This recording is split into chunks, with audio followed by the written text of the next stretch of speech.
ini materinya lumayan banyak, di mana kalian harus paham betul hari-hari raya, dari mana mulai lingkaran hari-hari raya Gereja Katolik beserta artinya, yang nantinya kalian presentasikan tanpa melihat teks untuk tugas KI 4 agama.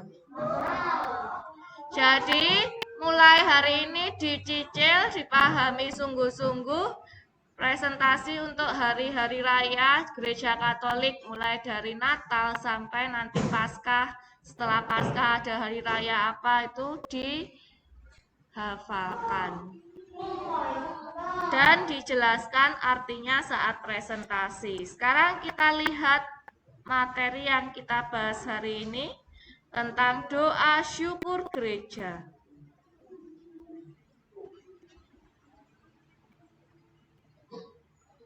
Doa syukur gereja, kita lihat penjelasannya. Mengapa gereja selalu bersyukur? Karena gereja selalu bersyukur atas keselamatan yang diberikan Allah melalui kehadiran putranya Yesus Kristus untuk menyelamatkan kita terutama dari belenggu dosa. Karya keselamatan Allah itu terlaksana secara sempurna dengan kehadiran Yesus Kristus putranya. Yesus juga selalu mewartakan kabar gembira, kabar baik dari Allah. Nah, kalian masih ingat peristiwa di mana Yesus sebelum sengsara wafat di kayu salib pada hari raya Kamis Putih yang diperingati oleh Gereja Katolik sekarang? Dia tahu bahwa dia akan diserahkan oleh salah satu murid dari 12 para rasulnya yang bernama Yudas Iskariot. Dia akan diserahkan, kemudian dia mengadakan perjamuan makan malam pada saat itu yang disebut dengan perjamuan malam terakhir bersama ke-12 para muridnya. Dari situlah muncul dengan perayaan Ekaristi yang bersumber pada perjamuan malam terakhir Yesus, di mana Yesus menyimbolkan darah dan dagingnya, darah dalam rupa anggur, daging dalam rupa roti. Disitulah perayaan Ekaristi bersumber dari Paskah kebangkitan ucapan syukur itu. Nah, dimulainya dari sebelum sengsara Yesus pada hari Kamis Putih sebagai lambang penyerahan dirinya untuk pengampunan dosa. Kita lihat di sini sumber dari doa syukur gereja. Dari Injil Markus bab 26 ayat 26 sampai dengan 32.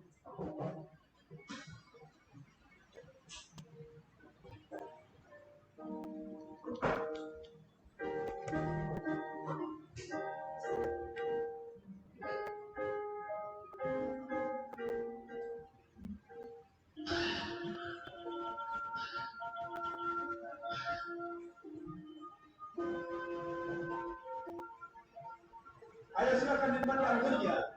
Akhirnya, Yesus dan 12 muridnya berkumpul untuk pesta hari raya. Berkati suni Engkau, Tuhan, Tuhan kami, Raja alam semesta yang telah menciptakan buah dan angin. Amin.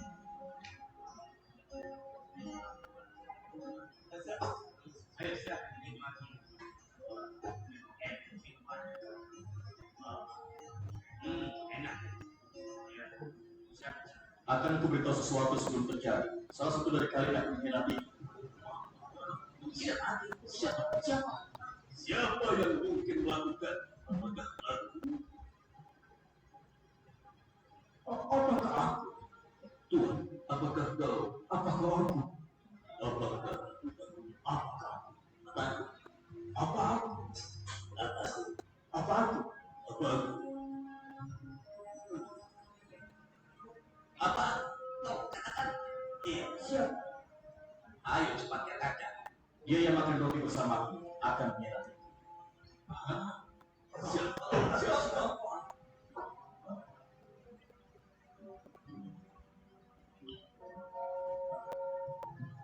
Tuhan, apakah aku kau yang mengatakannya?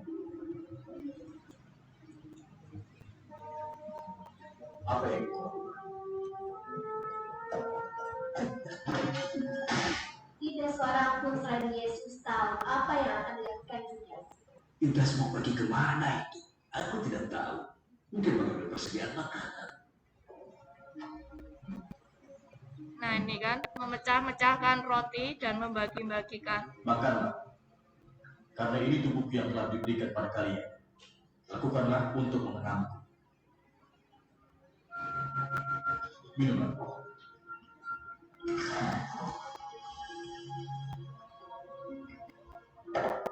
Ini darahku yang ditumpahkan untuk banyak orang untuk menghapus dosa-dosa dunia.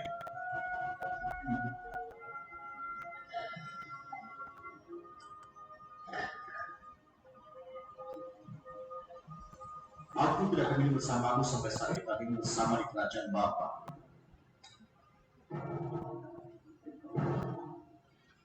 Adik-adik, apa yang kita dapat belajar dari cerita ini?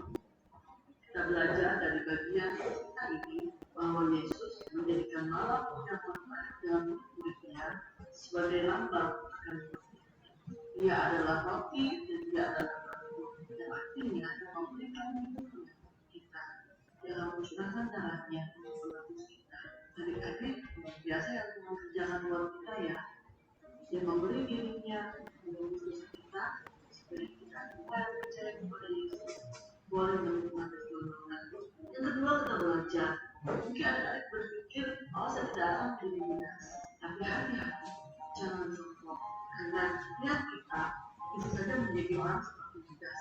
Kalau adik-adik berdoa kita berdoa Tuhan, mungkin kita bisa saja menjadi orang seperti Yudas. Karena itu bersyukurlah untuk apa yang Tuhan rencanakan kita, dan jangan lupa berdoa kita berdoa kepada Tuhan supaya kita terus menjadi orang-orang yang setia kepada Yesus Tuhan kita. Sampai ketemu di cerita sepekan yang berpasca berikutnya. Tuhan Yesus memberkati. Nah itu hanya sekilas saja tentang perjamuan malam terakhir yang dijadikan pedoman di mana perjamuan malam terakhir itu berkaitan dengan doa syukur gereja terutama dalam perayaan Ekaristi. Bukan sumbernya perayaan Ekaristi loh ya, tapi berkaitan berhubungan. Kita lihat di sini. Hari-hari besar Gereja Katolik beserta penjelasannya. Hari Raya Natal sudah pasti kalian tahu semuanya. Ini memperingati apa Hari Raya Natal? Kelahiran Yesus yang tidak pernah berganti tanggal dan harinya. Angel sih. Yang tidak pernah berganti hari dan tanggal. Harinya berganti ya, tanggalnya yang tidak pernah berganti sama bulannya, yaitu tanggal 25 Desember ya. Selain sebagai ungkapan syukur atas kedatangan Yesus ke dunia, Hari Raya Natal juga mengarahkan kita pada kedatangan Kristus yang kedua, di mana Yesus akan hadir kembali untuk menyelamatkan kita, entah itu kapan dia hadirnya. Maka kita tadi diminta untuk selalu berjaga-jaga dan berdoa terlebih untuk berbuat baik kepada sesama. Setelah Hari Raya Natal, ini sudah urut ya, ada masa Epifani. Epifani itu adalah merayakan hari Minggu kedua selama 7 hari sesudah perayaan Natal, di mana hari itu memperingati penampakan Tuhan kepada 3 raja dari timur. Kalian bisa garis bawahi di buku LKS kalian masing-masing. Lalu kemudian ada juga Minggu Palma, Kamis Putih, Jumat Agung, Minggu Paskah, Pentakosta. Sebelum Minggu Palma itu kalian tambahkan Rabu Abu, ditulis Rabu Abu. Sebelum Minggu Palma, jadi nomornya diganti aja. Yang nomor 3 itu Rabu Abu, Minggu Palma nomor 4, nomor 5-nya Kamis Putih, nomor 6-nya Jumat Agung, 7-nya Minggu Paskah, 8-nya Pentakosta. 1 tadi kan hari raya Natal. Yang kedua Epifani. Yang ketiga itu kamu tambahkan di situ Rabu Abu. Nanti penjelasannya nanti dulu. Yang keempat itu Minggu Palma. Jadi nomornya kalian ganti. Yang keempat itu Minggu Palma. Yang kelima itu Kamis Putih berarti, dan seterusnya.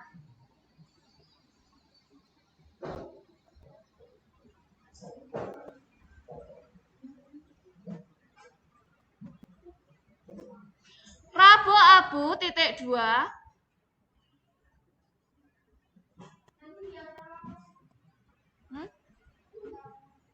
Di antara Rabu Abu titik 2.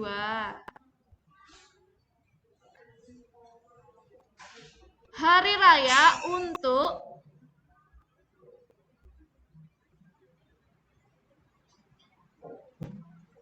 mengawali berpuasa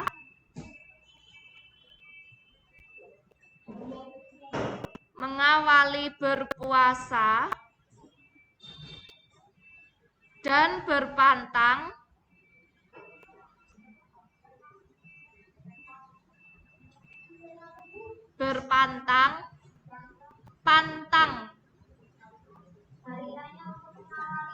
berpuasa dan berpantang pantang untuk tidak boleh minum es, pantang kesukaanmu apa. Berpuasa dan berpantang sebagai tanda pertobatan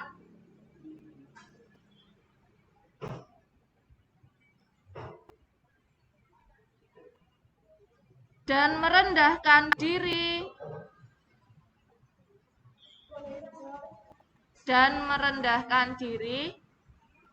sebagai tanda pertobatan dan merendahkan diri menuju kemenangan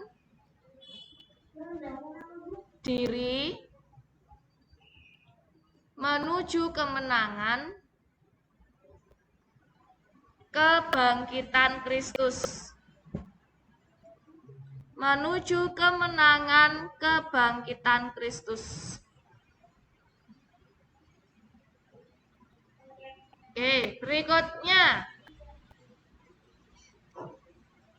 adalah Minggu Palma.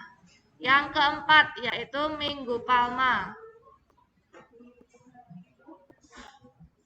Minggu Palma itu dirayakan pada hari Minggu yang mengawali Pekan Suci.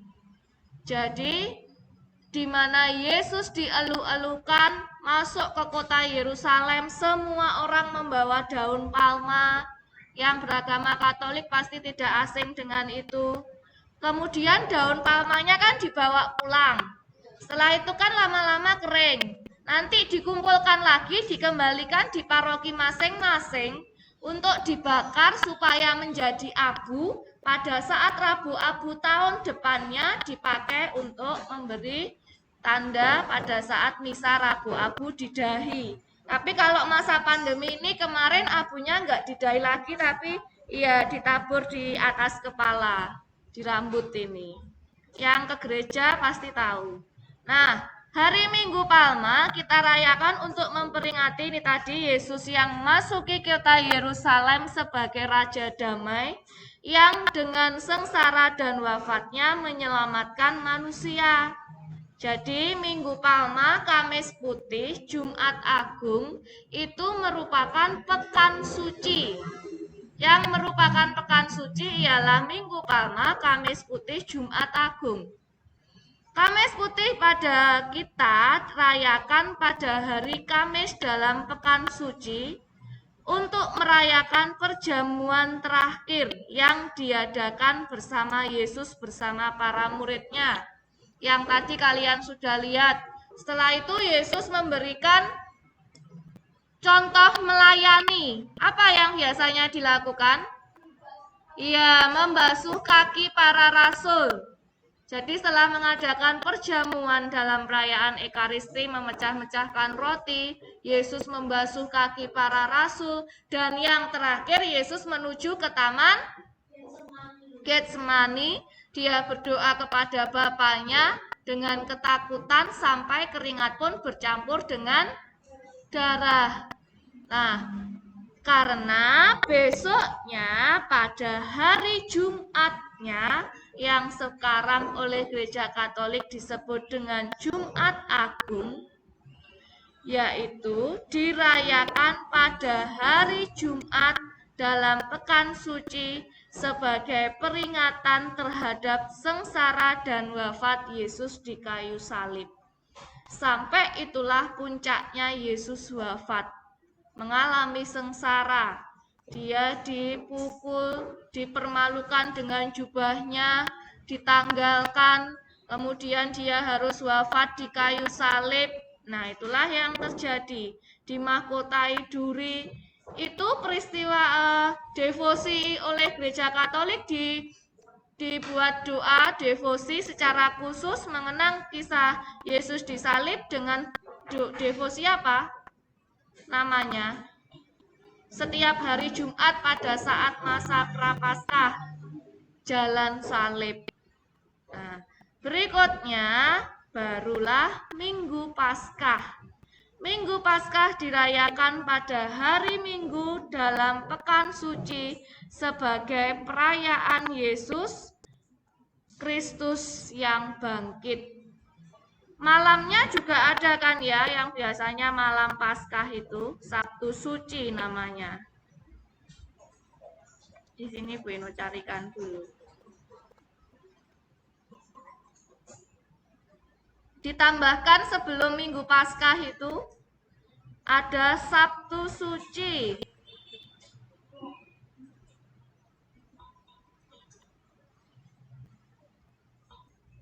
Hari terakhir dalam pekan suci, titik 2, Sabtu Suci, titik 2. Hari terakhir dalam pekan suci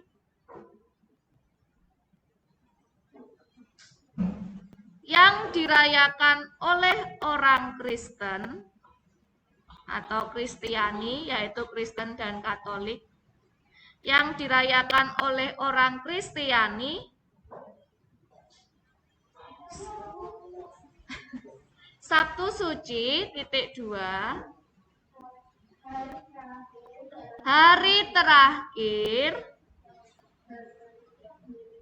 dalam pekan suci. Hari terakhir dalam pekan suci yang dirayakan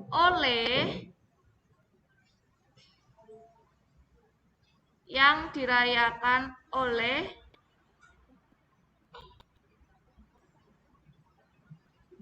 orang Kristiani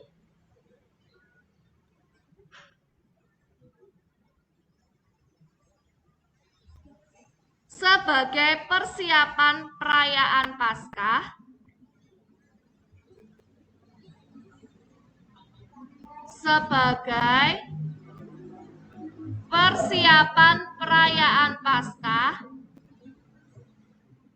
Oh, di sini nggak enak, itu ganggu suara motor ya. Sebagai persiapan perayaan Paskah dan memperingati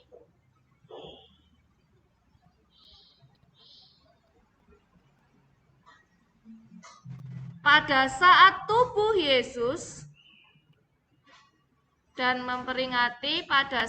tubuh Yesus dibaringkan di kubur.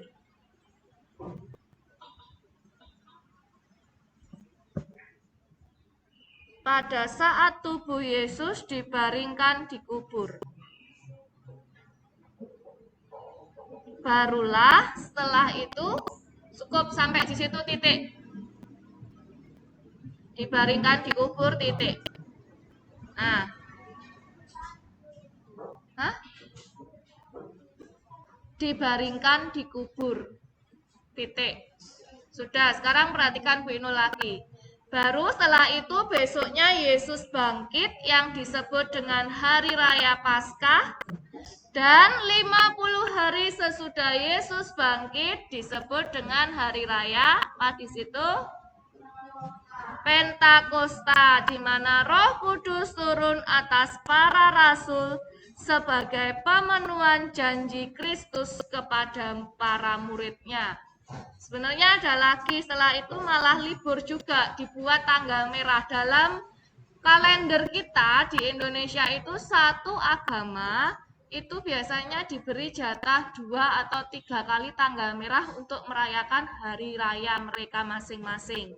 Nah, kita dapatnya Natal, Yesus wafatnya itu, hari Jumatnya itu yang merah, sama kenaikan Yesus di surga. Tapi kenaikan ini juga ada dalam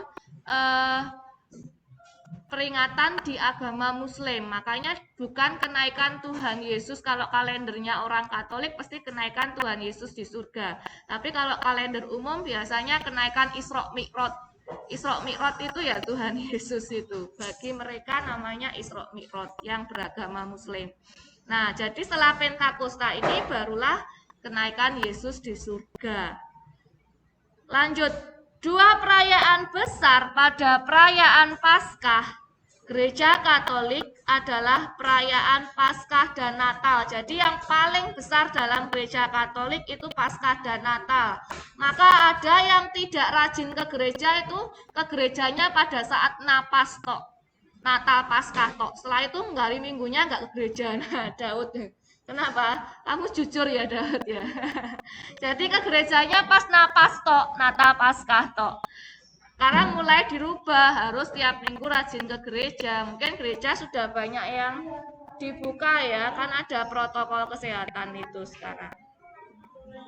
Iya. Masa Natal dimulai pada malam Natal 24 Desember dan berakhir pada perayaan Epifani. Sementara itu, masa Paskah digarisbawahi masa Natal dimulai pada malam Natal dan berakhir pada Epifani. Itu lingkarannya dari situ mulainya. Sedangkan masa Paskah dari 50 hari semenjak Minggu Paskah hingga Minggu Pentakosta. Dijelaskan seluruh hari raya dan lingkarannya atau mulainya Natal sama Paskah ini untuk tugas K4. Ya, intinya saja. Jadi nggak semuanya kayak yang hampir sama di kolom-kolom. Misalnya Natal memperingati apa, Epifani memperingati apa. Natal tadi kelahiran Yesus. Apa? Ya, Natal kan tadi kelahiran Yesus. Terus boleh kamu tambahi kalimat Epifani, hari raya penampakan Tuhan kepada 3 raja dari timur. Terus Rabu Abu mengawali berpuasa dan berpantang menunjukkan pertobatan dalam diri. Jadi nggak usah terlalu panjang. Yang penting lingkarannya kalian juga harus menjelaskan. Ya semuanya. Nomor berapa kalau di LKS kalian itu? Sampai yang ini.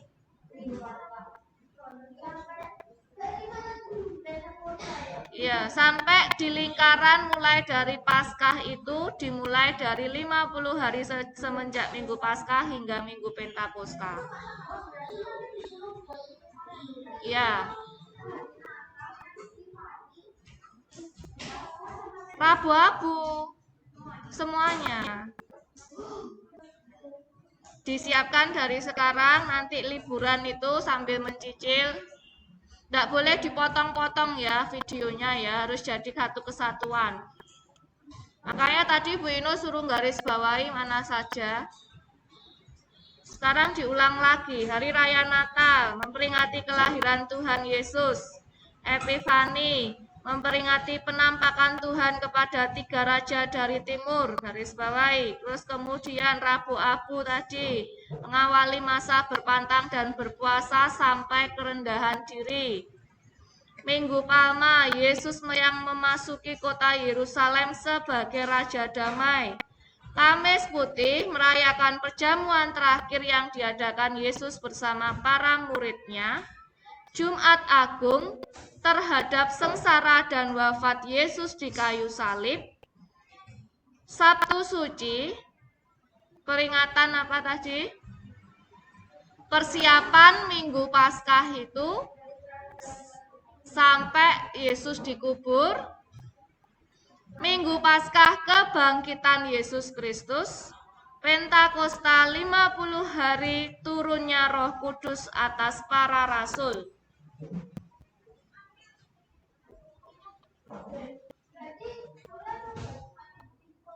Lah ya, yang tadi di garis bawah itu saja yang dijelaskan. Makanya Bu Ino ulang lagi. Kemudian lingkarannya juga dihafalkan, yaitu masa Natal dimulai pada malam Natal dan berakhir pada Epifani.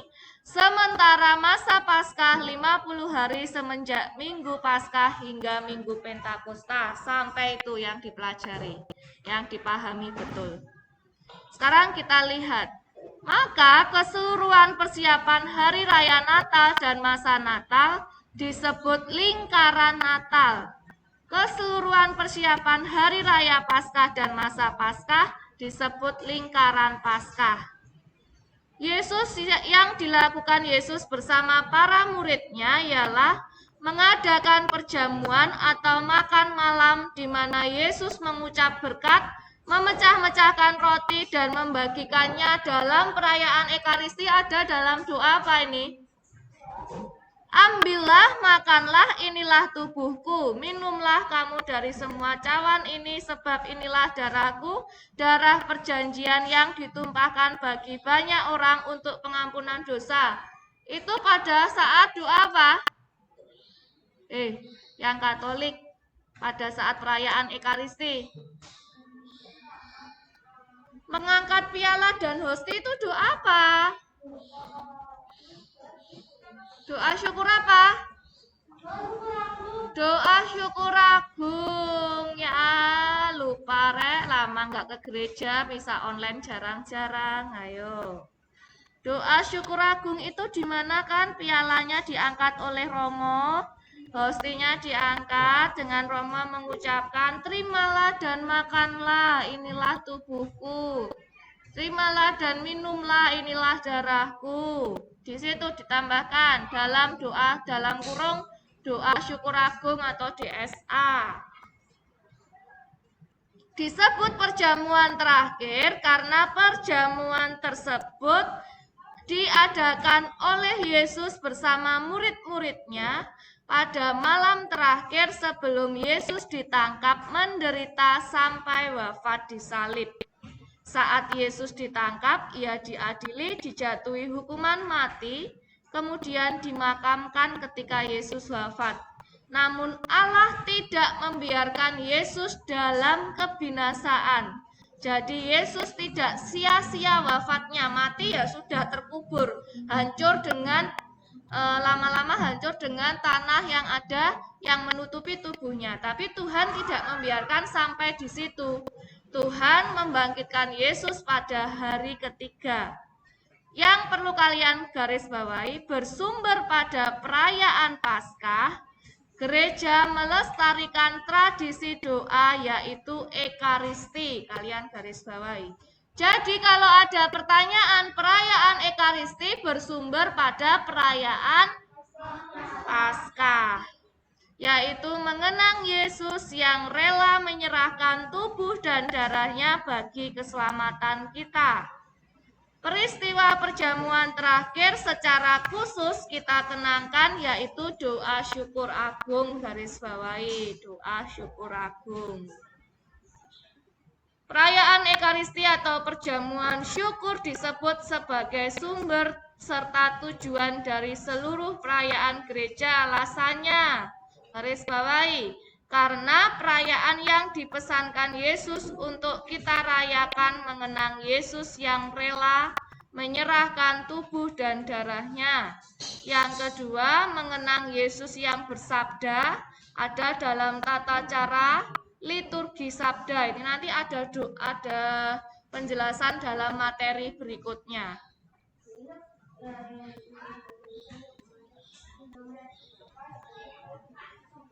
Apa?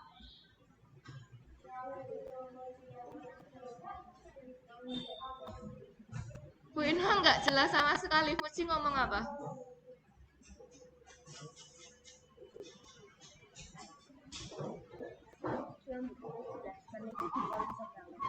Yang ada perayaan Ekaristi terakhir sendiri. Oke. Dan Yesus yang hadir, kan ada A, B, C, D, E kan itu. Nah, itu. Yesus yang hadir dengan tubuh dan darahnya itu merupakan liturgi Ekaristi. Jadi dalam misa itu tata caranya ada 4. Pembuka, liturgi sabda, liturgi Ekaristi, dan penutup. Itu nanti akan kita bahas dalam materi doa bersama. Kita sekarang fokusnya dalam liturgi sabda dan liturgi Ekaristi itu. Kalau liturgi sabda itu Yesus yang bersabda. Kalau liturgi Ekaristi itu Yesus yang hadir dengan tubuh dan darahnya. Ekaristi menjadi sumber perayaan gereja karena Ekaristi menjadi pola bagi seluruh perayaan gerejani. Ekaristi menjadi arah perayaan gereja karena seluruh perayaan gereja dipersatukan di dalam perayaan iman akan Kristus yang menyerahkan tubuh darahnya bagi keselamatan kita. Doa-doa dan perayaan gereja dipersatukan di dalam kurban Kristus. Kurban Kristus garis bawahi. Mungkin memang agak berat materinya yang hari ini ya, karena kalian harus memahami hari-hari besar gereja Katolik, kemudian perayaan Ekaristi itu sendiri. Maka dipelajari sungguh-sungguh, nanti ini PH-nya bersama dengan tema yang C, jadi masih 2 minggu lagi baru PH. Dari sini ada pertanyaan. Untuk tugas K4 tadi sudah digarisbawahi yang di rumah.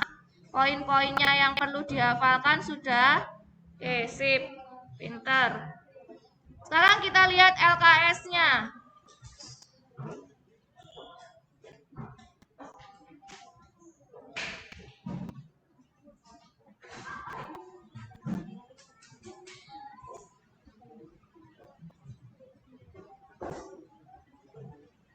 Nanti kalau nggak selesai, Bino langsung lanjutkan kirim kunci jawaban ya.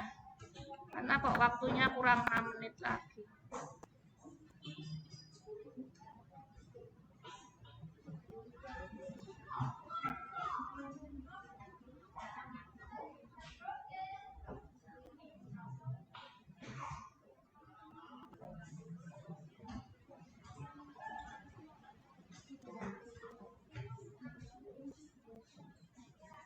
Nomor 1, masa Natal dimulai pada malam Natal 24 Desember dan berakhir pada perayaan apa tadi? Pinter.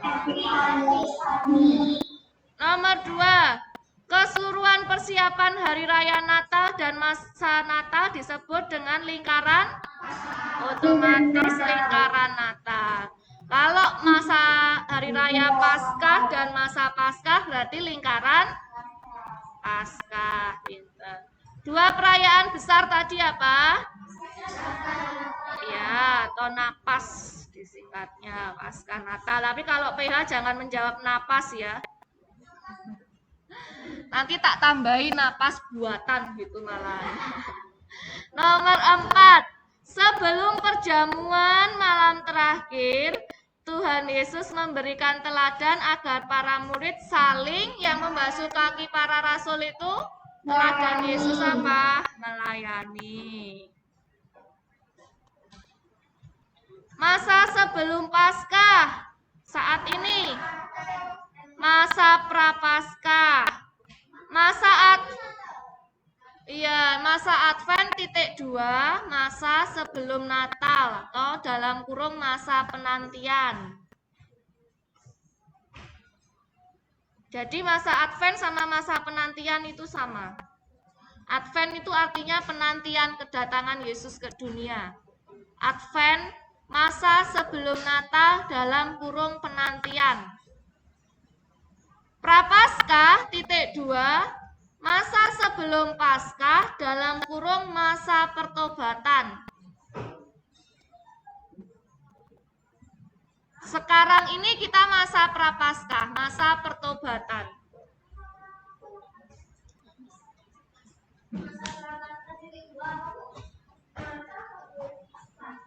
Masa sebelum Paskah dalam kurung pertobatan. Bersumber pada perayaan Paskah, gereja melestarikan tradisi doa yang menjadi sumber kehidupan iman, yaitu Ekaristi. Ditulis nomor 1, Ekaristi. Sebelum sengsaranya, Yesus mengadakan perjamuan malam. Perjamuan itu secara jelas dinyatakan Yesus sebagai lambang penyerahan dirinya untuk pengampunan dosa. Karya keselamatan Allah terlaksana secara sempurna di awal penjelasan tadi dalam diri siapa?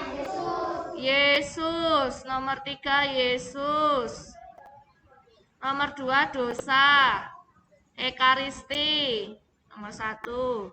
Nomor 4, sebelum sengsaranya, Yesus mengadakan perjamuan terakhir yang menyatakan Yesus sebagai lambang penyerahan diri untuk penebusan dosa lagi. Setelah kebangkitannya, Yesus menampakkan diri kepada para murid dan menguatkan mereka. Pada hari ke-40 setelah kebangkitannya, Yesus naik ke surga. Jadi 40 hari itu sebelum Pentakosta itu kenaikan Yesus di surga, baru 10 harinya setelah Yesus naik ke surga, hari raya Pentakosta itu. Biasanya hari Minggu, makanya nggak diberi tanggal merah di hari biasa, karena jatuhnya selalu hari Minggu. 40 hari itu kenaikan Yesus di surga ya, diingat-ingat. Peristiwa perjamuan malam terakhir hari raya apa? Malam Kamis Putih. Nomor 1, Kamis Putih. Rangkaian perayaan Natal tadi diakhiri pada tanggal berapa? 6 Januari dalam kurung Epifani.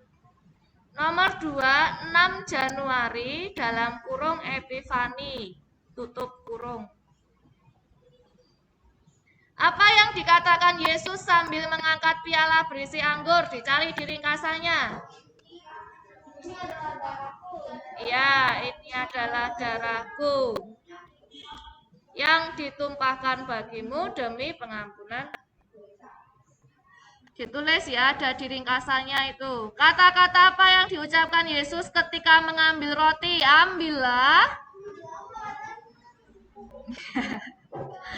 Ya, kalian tulis di situ ada. Apa yang dimaksud dengan perayaan Ekaristi itu ada di poin yang A.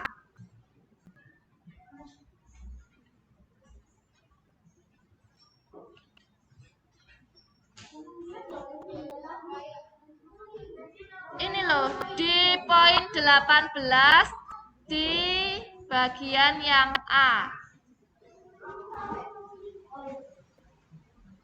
Sudah ya? Waktunya pas 8.15. Istirahat ya, Bu AC sekarang. Jangan lupa liburan di